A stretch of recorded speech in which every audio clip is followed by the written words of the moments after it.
It's Tuesday morning. The lads have just loaded a bit of straw up to take to the riding stables up the road. It's absolutely wee-weeing down. We've had now nearly 30 mil of rain in the last 7 days. Everything is completely saturated. It's starting to look doubtful now that we're going to get any more winter corn drilled. I know it's only the beginning of October, but stuff after the middle of October never does particularly well. So we've only got 2 weeks before that, and stuff sown after the 1st of November never does any good. So fingers crossed next week will come dry. It's supposed to be getting warmer, but who knows. Anyway, Rob and Morgan are just going to put just a small load on now, ready to drop off. Hopefully that's not getting too wet, because it is, if you look at the puddle, currently drizzling. But when you think the bales weigh over 400 kilos, they're not going to get that wet in the next 10 minutes on the way to where they're going. I went to the Fringe event last night in Manchester, so where Teresa Kofi was there. And today's coffee, I know that you know the importance of the environment too has been top of the political agenda. So those are all things that we can get into tonight, and many more besides, because I'm sure you will all be experts in the room far more than I am. I asked a question about SFI and where the money had gone. She couldn't answer it, and where the interest will be on the money as well. She couldn't answer that either. It was quite an interesting day, to be fair. There's another event on with in Liverpool this next week. So you've got like the Conservative Party conference in Manchester, and then the Labour Party conference in Liverpool, which both are near me. So I'll go to both and challenge the shadow minister about different things as well, because they can obviously hold account the DEFRA minister. I've got to go to a funeral in a minute. Cousin died a few weeks ago. He's only a few years older than me. He farmed not too far, well, I'll say cousin, second cousin. He farmed not too far, and died of cancer very, very quickly, from everyone knowing. So it's pretty bad.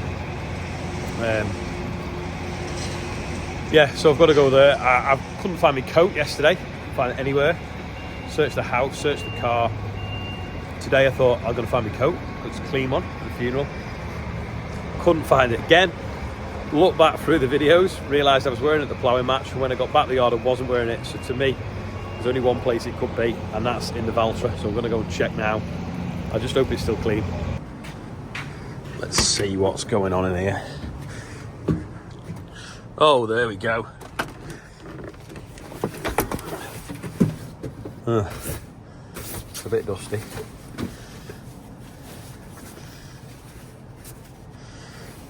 Maybe just a wipe down, it'll be alright. It's actually dusty on the inside and the outside, so I'll put it on now, give it a good rub on my work clothes, then hopefully I'm going to take it off, it'll be clean inside and won't get my suit dirty. Yeah, so go to the funeral now, back on the yard later on. We'll see what's going on. Shoving the load square now, ready to go.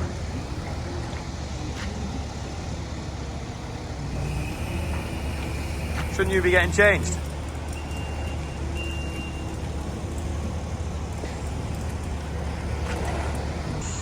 That's why you don't strap loads on the trees. Yeah, he's pulled it off the tree, now it's landed on the top, so you have to pull it down, get it muddy or not, and then throw it back over. Back from the funeral. I feel like that's all I've done this year, is go to funerals. And it's sad when they're similar age to me. So Robert was only actually 3 years older than me, and when I was a kid, when he'd grow out of his overalls, his mum would pass them down to my mum and then I'd wear them, and then he got really tall, so she'd have to pass them down and my mum would have to turn the hems up because Robert was really tall. Ian's packing merchandise, a few bags to go out, and these are obviously back in stock as well, the Illuminous t-shirts, which are really good. Charlotte uses one every morning for jogging, so he's just putting some in bags now, ready for dispatch. They've been chipping this morning and Rob's just doing a bit of double chipping now to fill the bale. Morgan's been carting muck all day as well. So last night I had a chat with Minnete about Jacob Rees-Mogg, so here's that. So we're Minnete and we're at the Fringe event and she's dropping a bag on the floor, but never mind. So how's it gone today? It's been very busy, Ollie. A lot of MPs on the stand, and of course I fired up like mad over Jacob Rees-Mogg's comments that actually it was fine and we should be bringing in a lot more hormone-treated beef, not a lot more, we should be bringing it in. And I reacted very angrily to that, and I said it was totally and utterly morally bankrupt. I'm just fed up, this whole plan to raise standards here and not a care in the world as to what we bring in. It will put our guys out of business, which is the point I was making in there. So I asked Teresa what happened to the SFI money, where it's gone, where's the interest on it, and what they're going to do with it, and no one can tell us. So we're hoping that they're saving up for a one-way ticket for Rees-Mogg to Australia, because if he wants to eat hormone beef, he can go out there and eat it, can't he? Spot on. So judging by what's been in the news today, which is this. Well, I'll tell you who doesn't agree with you, which won't come as a surprise, and that's Minnete Batters, who is the head of the National Farming Union. Let's just show her tweet. Unbelievable from Jacob Rees-Mogg, an absolute desire to annihilate British agriculture, totally and utterly morally bankrupt. One thing's for certain, the Aussies would have deported him if he were representing them. Well, what's your message to her? Oh, this is absolutely... And she's representing farmers. Well, no, she's not. She's a complete protectionist, and she doesn't represent farmers well. I was visiting farmers in my constituency last week, and the successful farmers in North East Somerset can compete globally because they are producing effectively and cheaply and economically, and they're investing. Minnete Batters and the NFU, what they want to do is hold agriculture back in a protectionist fortress. That means that you allow inefficient farming to carry on. You make it harder for the efficient farmers because they don't get the capital they want to invest. Protectionism hurts farmers and consumers. It puts prices up and it encourages inefficiency. What she is doing is a disservice to farming. Right, and when we have Minnete Batters on, you we'll can put that those to her. comments to her. The NFU is a pure protectionist organisation. I think it's safe to say that neither of them are on each other's Christmas card list. Now, I kind of get what Jacob Rees is saying. He's saying that we can export to the rest of the world and imports aren't bad. But the problem is here is if they're growing beef with hormone treatment, that is something that's illegal here, so they can grow much faster and we can't do that. So that is an unlevel playing field. But yeah, don't get me wrong, we can produce amazing beef and sell it to other parts of the world, sell it to Australia, that's fine. But we don't want their stuff coming here grown in ways that we can't do. So that's the thing. And then he's going on about how NFU is protectionist. Well, if it's not there to protect UK farmers, what is the point in having it? And why has he got a problem with that? That is the whole point, isn't it? It's a national farmers union, a union of farmers trying to make a better deal for farmers. So yeah, that's what it is, Jacob. It's quite simple. Quite a lot of people have been asking, am I going to Brailsford ploughing match tomorrow, which is, I think, is in Derbyshire way, including the NFU guy I was with last night. Now, the forecast is forecast to be awful the rest of the night tonight. So I can't see us being able to do any field work tomorrow.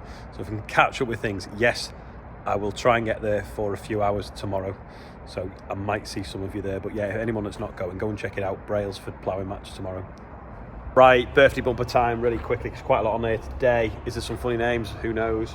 Mary Hinch is 38, Mia Watson is 18, Daniel Ryan's 28, Ben Jones is 21, Jimmy O'Sullivan is 60, Connor Jackson's 15, Stephen Hasty is 27, Dave Gornall is 54, Renanto Disa, I think it's pronounced, is 33, Kane Oman Malani, is it? I think is 1, and Kieran McLaughlin is 29. Let me just check the pronunciation of that one, sorry.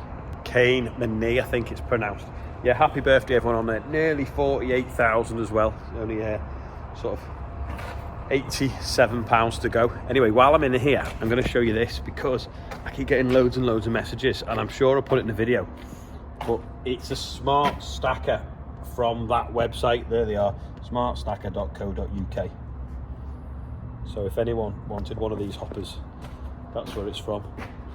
I've been getting like 2 or 3 messages a day asking where it's from, so there you go. Not really feeling very motivated at all today.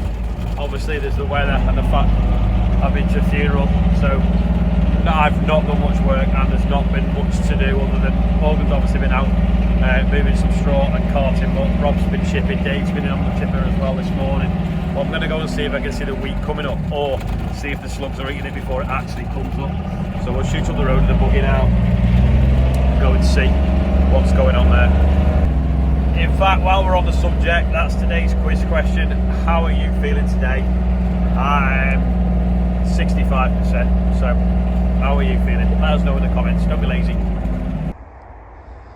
This is the field that was half ploughed, half sumoed.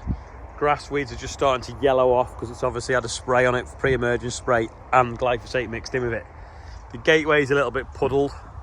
We obviously worked it and then we had to mess around getting that plough out, and we're filling the drill here. In hindsight, well, if it had been dry enough, we would have perhaps re-sumoed it before we drilled this across, but it was obviously going to rain. But, you know, that'll get wrecked anyway, putting a header on at harvest. But no sign of anything coming up yet anyway. So, and I've not found any slugs. They may have drowned though. The car just come down the road, and because it's a lot of blind bends, he's like tipping his horn before he goes around every bend, the whole length of the road. Random. Anyway, I'm going to end the video today. Now, it's probably the worst video I have ever made because I'm just not feeling it today. So thanks for watching if you made it this far. You probably haven't, but yeah, thanks for watching anyway, and I'll see you tomorrow.